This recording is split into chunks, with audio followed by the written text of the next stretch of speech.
Tempo comum, 19ª semana, quarta-feira. Tema 60. O poder de perdoar os pecados. Pontos a meditar. 1. Promessa e instituição do sacramento da penitência. Dar graças por este sacramento. 2. Razões para esse agradecimento. 3. Somente o sacerdote pode perdoar os pecados. A confissão, um juízo misericordioso. Pelo sinal da Santíssima Cruz, livrai-nos Deus nosso Senhor dos nossos inimigos. Em nome do Pai, do Filho e do Espírito Santo. Amém. Meu Senhor e meu Deus, creio firmemente que estás aqui, que me vês, que me ouves. Adoro-te com profunda reverência. Peço-te perdão dos meus pecados e graça para fazer com fruto este tempo de oração. Minha Mãe Imaculada, São José, meu Pai e Senhor, meu anjo da guarda, intercedei por mim.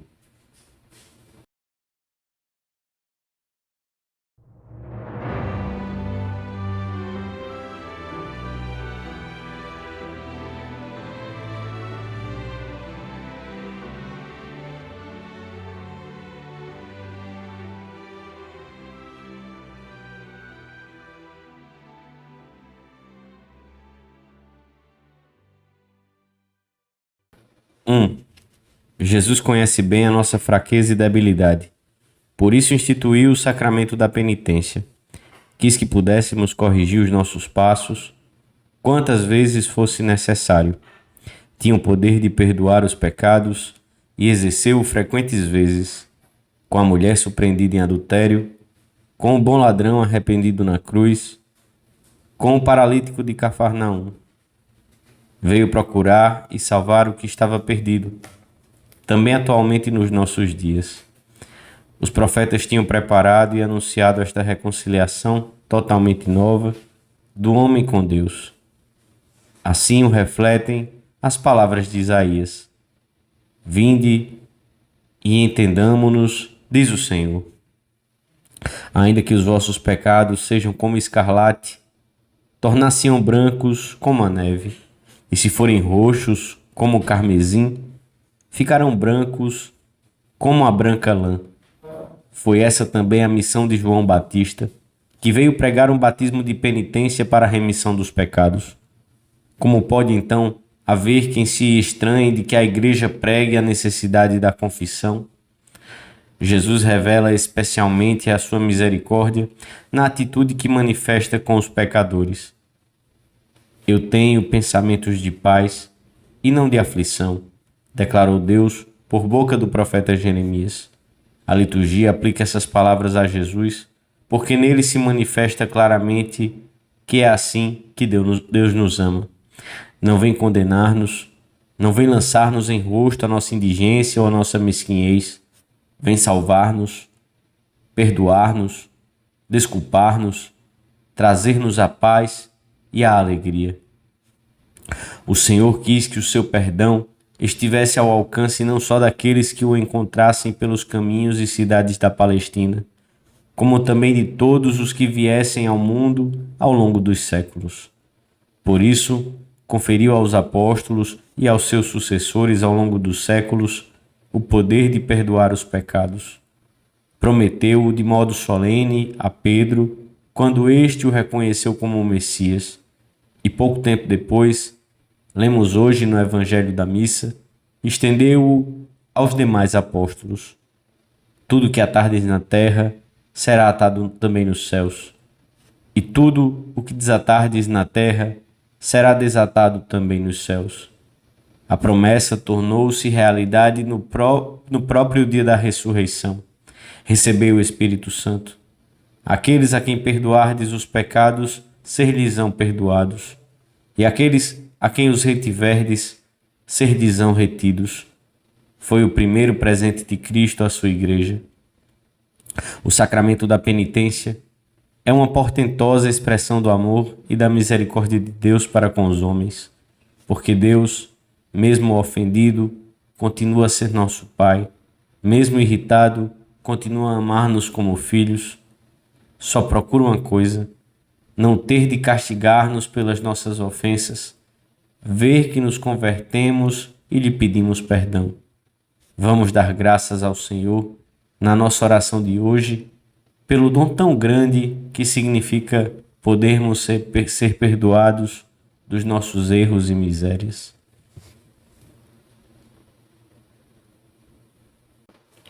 Dois. O incomparável bem que o Senhor nos concedeu ao instituir o sacramento da penitência resulta de muitos aspectos cuja consideração nos ajudará a ser agradecidos ao Senhor e amar cada vez mais este sacramento. Em primeiro lugar, a confissão não é um mero remédio espiritual que o sacerdote possua para curar a alma doente ou mesmo morta para a vida da graça. Isso é muito, mas o nosso Pai Deus achou pouco. E assim, como o pai da parábola não concedeu o perdão ao seu filho por meio de um emissário, mas correu em pessoa ao seu encontro, assim o Senhor, que anda em busca do pecador, faz-se presente e abre-nos os braços na pessoa do confessor. É o próprio Cristo quem nos absolve através do sacerdote, porque todo sacramento é uma ação de Cristo. Na confissão, encontramos Jesus, como o encontrou o bom ladrão, ou a mulher pecadora, ou a samaritana e tantos outros, como o encontrou o próprio Pedro depois das suas negações. Também temos que dar graças pela universalidade deste poder concedido à Igreja na pessoa dos apóstolos e dos seus sucessores. O Senhor está disposto a perdoar tudo, de todos e sempre, se encontra às devidas disposições. A onipotência de Deus, diz São Tomás, manifesta-se sobretudo no ato de perdoar e usar de misericórdia, porque a maneira que Deus tem de demonstrar o seu poder supremo é perdoar livremente.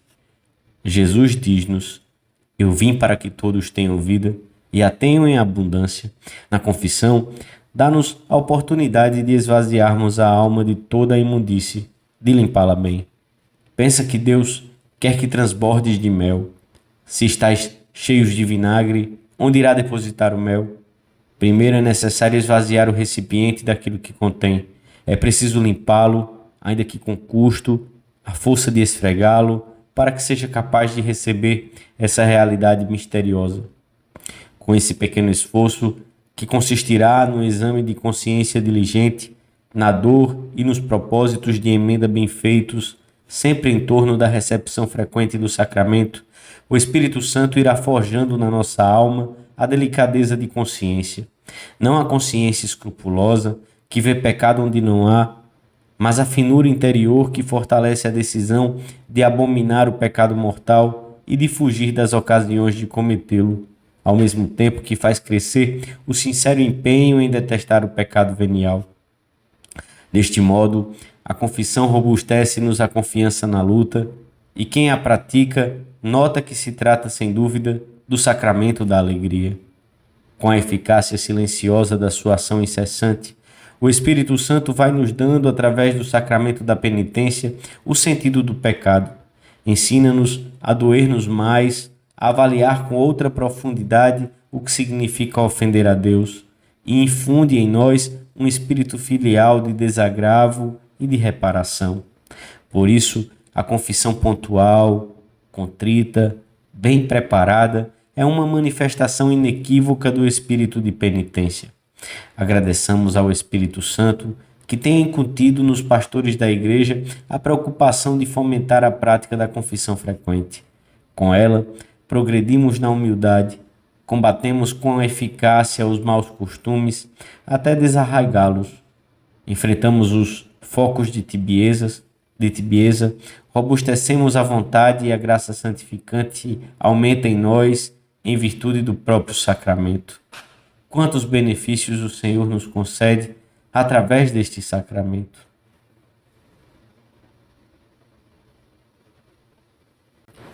3. O poder de perdoar os pecados foi confiado aos apóstolos e aos seus sucessores. Só quem recebeu a ordem sacramental tem a faculdade de perdoar os pecados. São Basílio compara a confissão ao cuidado dos doentes, comentando que assim como nem todos conhecem as doenças do corpo, também as doenças da alma não podem ser curadas por qualquer um. Mas a diferença dos médicos, esse poder não vem ao sacerdote da sua ciência nem do seu prestígio, nem da comunidade, mas direta e gratuitamente de Deus, através do sacramento da ordem. Por isso, por disposição divina, para melhor ajudar o penitente a ser sincero e a aprofundar nas raízes da sua conduta, bem como para defender a pureza do corpo místico de Cristo, o confessor que está no lugar de Cristo deve julgar as disposições do pecador, a dor e o propósito de emenda. Antes de admiti-lo pela absolvição, há uma comunhão mais plena com a Igreja. Por isso, o sacramento da penitência é um verdadeiro julgamento a que o pecador se submete, mas é um julgamento que tem por fim o perdão daquele que se declara culpado. Repara que entranhas de misericórdia tem a justiça de Deus, porque nos julgamentos humanos castiga-se a quem confessa a sua culpa, e no divino perdoa-se. Bendito seja o sacramento da penitência. O sacerdote não poderia absolver quem não estivesse arrependido do seu pecado. Não pode absolver aquele que se nega a restituir o que roubou, podendo fazê-lo. Aquele que não se dedica a abandonar a ocasião próxima de pecado, e, em geral, os que não se propõem seriamente a afastar-se do pecado e emendar a sua vida. Eles próprios se excluem desta fonte de misericórdia. O julgamento efetuado neste sacramento é, de certo modo, uma antecipação e preparação do juízo definitivo que terá lugar no fim da vida. Então, compreenderemos em toda a sua profundidade a graça e a misericórdia de que Deus usou conosco nos momentos em que os nossos pecados foram perdoados. O nosso agradecimento será então sem limites e manifestar-se-á em dar glória a Deus eternamente pela sua grande misericórdia. Mas o Senhor quer que sejamos também agradecidos nesta vida. Demos-lhe graças e peçamos-lhe que nunca faltem na sua igreja sacerdotes santos, dispostos a administrar este sacramento com todo amor e dedicação. Dou-te graças, meu Deus, pelos bons propósitos, afetos e inspirações que me comunicaste nesta meditação. Peço-te ajuda para os pôr em prática. Minha Mãe Imaculada, São José, meu Pai e Senhor, meu anjo da guarda, intercedei por mim.